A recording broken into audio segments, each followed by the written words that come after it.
Hello there, people of YouTube. It is I, Alex Donaldson from RPGsite.net, and I've got a little bit of video footage here for you of World of Final Fantasy. So, to tell you the truth, I haven't really thought about this game very much. I've been so wrapped up and focused on Final Fantasy 15 and all the other really big name, big ticket RPGs that are coming out later in the year, or have come out recently. This has sort of fallen underneath my radar a little bit, so I was pleased to go and get to play it a little bit at Square's offices, and they kindly let us capture some footage. So this is a more traditional Final Fantasy game. In fact, this is the 30th anniversary Final Fantasy game that they're building for, well, one of the celebratory games that they're building for the 30th anniversary of the series, which is next year. So, it's a bit interesting though, because unlike a Dissidia or some of the mobile spin-offs like Brave Exvius and Record Keeper, which just sort of crank on the fan service and nothing else, this is really more like an original Final Fantasy game, albeit with a art style and a look that they wouldn't dare put out a numbered Final Fantasy game with. And then what it has on top of that is a lot of cameos and a lot of fan service. But something interesting that the director and creative mind behind the game, Hiroki Chiba, told me at the same event was that they built the world first and then they sort of figured out how the fan service could fit. So they really built this more like they're building a full-on original Final Fantasy game and then sort of slotted familiar elements into it.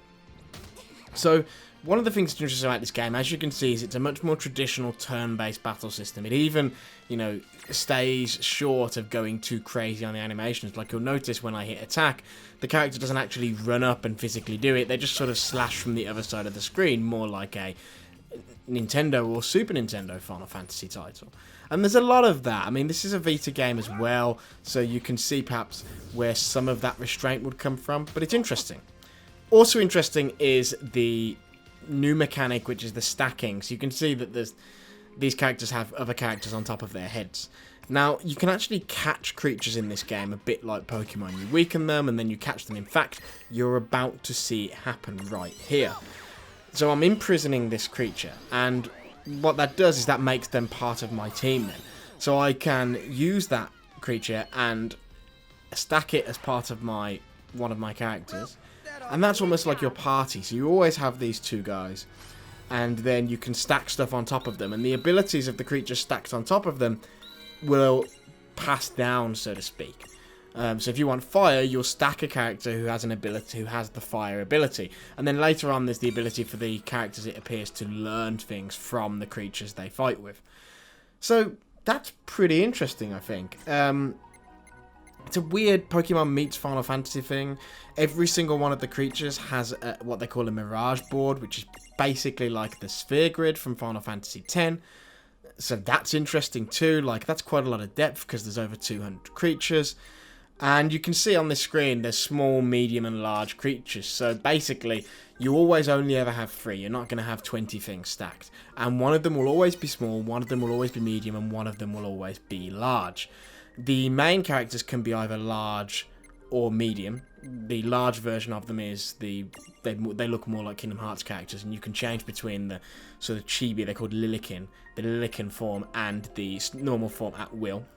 And then the other creatures obviously come with a set size. So you can see also there were some blocks around that Chocobo Chick, and that means that much like Pokemon, that Chocobo Chick has, let's call them what they are in Pokemon terminology. There's another term for them in this game, but what they are is evolutions. So that Pokemon Chick can level up, presumably, to become a full-size Chocobo, and then maybe, I don't know, a Chocobo King or Chocobo Queen or something crazy like that. And that's going to be true of a lot of characters. And a lot of these characters are familiar enemies from throughout the Final Fantasy series. So, there will be Cactuars that you can have to join your party and all that sort of stuff. So it seems like there's quite a bit of depth. In fact, it's almost misleading. You look at the game and you think it's going to be a more light touch RPG. But then when you get into it, the stacking and stuff becomes quite complicated. And I'll show a clip of it. I have a boss fight against Shiva. I get the choice of whether I want to fight Shiva, Rama, or Ifrit, sorry. And I chose Shiva because I knew I had some fire attacks. Didn't really help that much. In fact, it was quite a difficult fight, and I almost wiped. It was very close fought thing. But anyway, point is, it seems to be quite a challenging, interesting game. You can see now I've switched, so you can do it per character. So that guy now is in his large form, the girl is in the medium form, and this is a little mid-dungeon puzzle where basically, as you can see, I've got to stack things on this switch that have a weight of 5 or greater and an earth resistance of 75 or greater. And you can see down the side there's all this nitty-gritty of elemental strengths and weaknesses, and there genuinely is quite a lot to it. You know, this feels worthy of a full-blown Final Fantasy game. So you can see that completes that puzzle successfully, and that will create a bridge which lets me go and get those chests, and it seems like there's going to be a lot of that.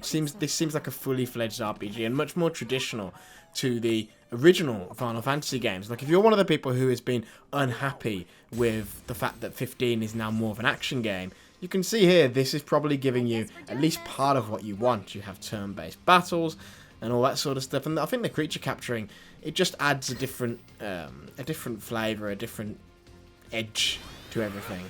But at its core, it still feels like a Final Fantasy game. You'll see here this menu. This is basically a modern take on a way to streamline the old Final Fantasy menu.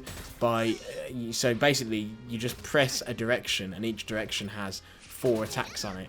And then, while you're holding that direction, you hit the face button for the attack that you want. It's quite a clever thing, really, and it does work.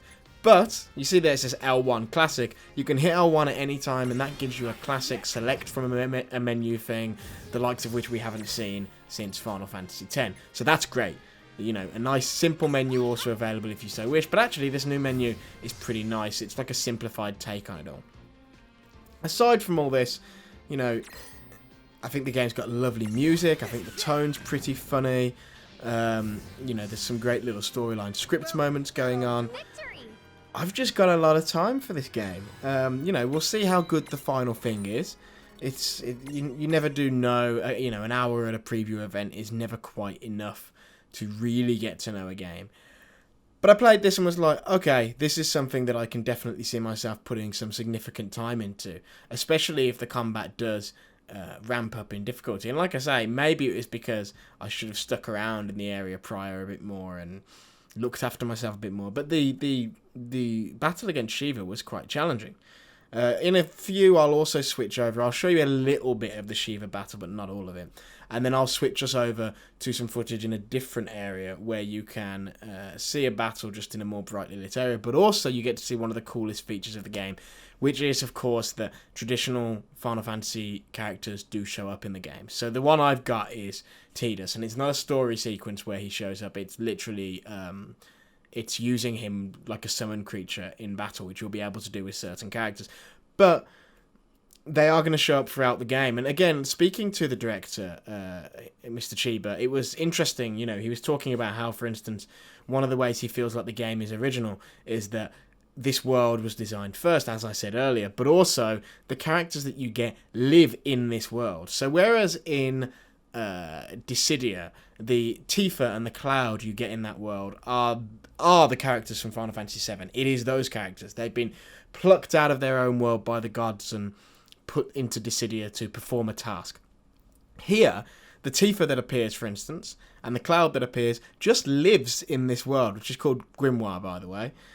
They just live in this world. And so that means that they have lives and they have friends, and it's basically a way of getting to see a different side of this character. It's the same character, they have the same personality and all that sort of stuff, but it's a different take on them. And I think that's a really refreshing, really different thing, especially because, if you ask me, I think Square Enix has lent too heavily on the fan service stuff. There have been too many games where you get to see all the Final Fantasy characters together. There's so many, you know, there's multiple mobile games, there's Dissidia, there's Theatrhythm, etc., etc., and that's actually made seeing the old Final Fantasy heroes again or together less interesting, and less exciting and less special. But this actually, it does a slightly different take on it. And we've seen in screenshots, this wasn't in the preview build, but we have seen in screenshots, they also go out of their way to sort of plop characters in familiar places. So, you know, one of the things that the Mr. Chiba sort of teased me with was saying that, you know, so at one point in the game you approach a sort of dock and there's big old pirate ships and stuff like that. And that, of course, is where Faris from Final Fantasy V shows up, who, of course, is a pirate. And then he was saying, and you know, there's still the interesting side of that character as well, in that, okay, at that point then, you meet Faris, but then you also learn that she's good friends with Kistis from Final Fantasy VIII, so you see those two interact. And those two, obviously, they're quite different characters as well. Faris, this tomboyish character, Kistis, this sort of, you know, put upon and stressed all the time, and old ahead of her years almost. So it'll be interesting to see how those two react, and I'm excited to see it. So, yeah, it's fan service, don't get me wrong, and that's interesting in itself, but I think there's something more here.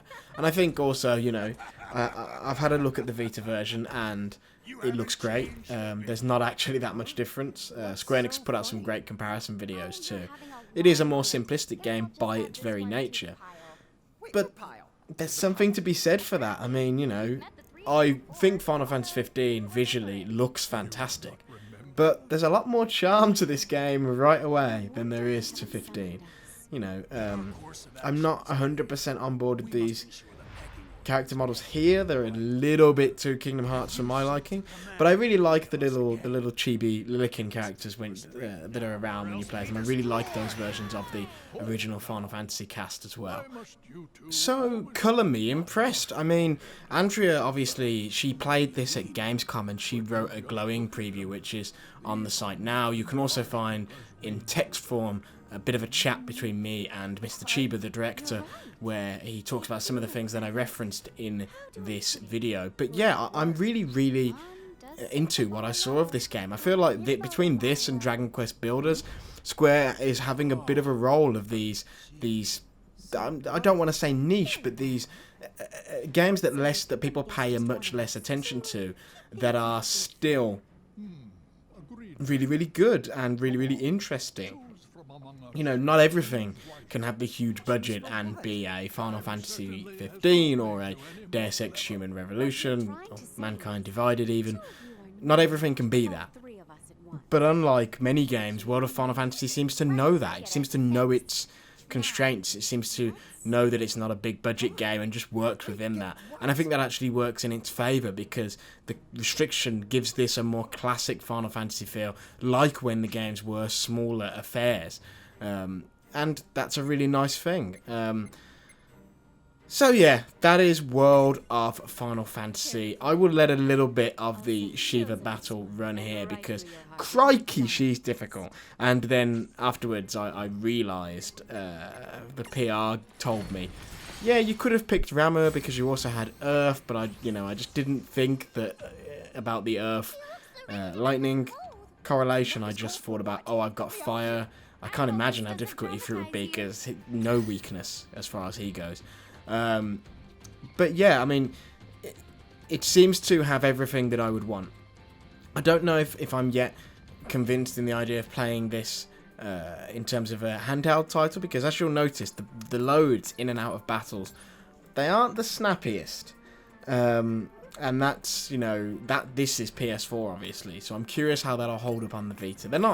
They're not problematic, but I just wonder if they're longer on the Vita, they could become problematic. Here you go. So right there, you would have seen the classic menu that I was talking about earlier. So you can at least get a glimpse of what that looks like, and you can see straight off the bat, it looks like a classic Final Fantasy menu. The only real difference is it's not, classic Final Fantasy bright, the bright blue. I mean, but it's still blue, so hell, it's close enough. Although I was always more of a grey menu Final Fantasy IX person. Anyway, I'm babbling. I'm really interested in this game. It's out really, really soon. So you'll be able to play it for yourselves. A demo is coming out next week, so you'll be able to play that for yourselves. But for now, at least, call me cautiously optimistic. This looks like it might have snuck up on us as a bit of a sleeper hit, and it's almost strange and almost a shame in a sense that this isn't actually the 30th anniversary title next year, because if it was, they would be able to make a big deal out of this is the 30th anniversary game. But because it's coming out a year early, even though it was commissioned for the 30th anniversary to celebrate it, it is coming out a full year in advance, more or less, which means that side of it is diminished. But it still feels like it's a pretty good celebration of everything that Final Fantasy is. Anyhow, that's that. That's World of Final Fantasy. Be sure to check rpgsite.net for more on Final Fantasy 15, World of Final Fantasy, Deus Ex, all the other Square Enix RPGs, but also for things like Persona and Mass Effect and anything and everything RPG, basically. And of course, don't forget to drop a like or a subscribe and all those different things, because all that stuff does give us a healthy hand in growing the YouTube channel and the site and all that sort of stuff. So yeah, that is that. We will have a review of this game, obviously, when it comes out. But until next time, see ya.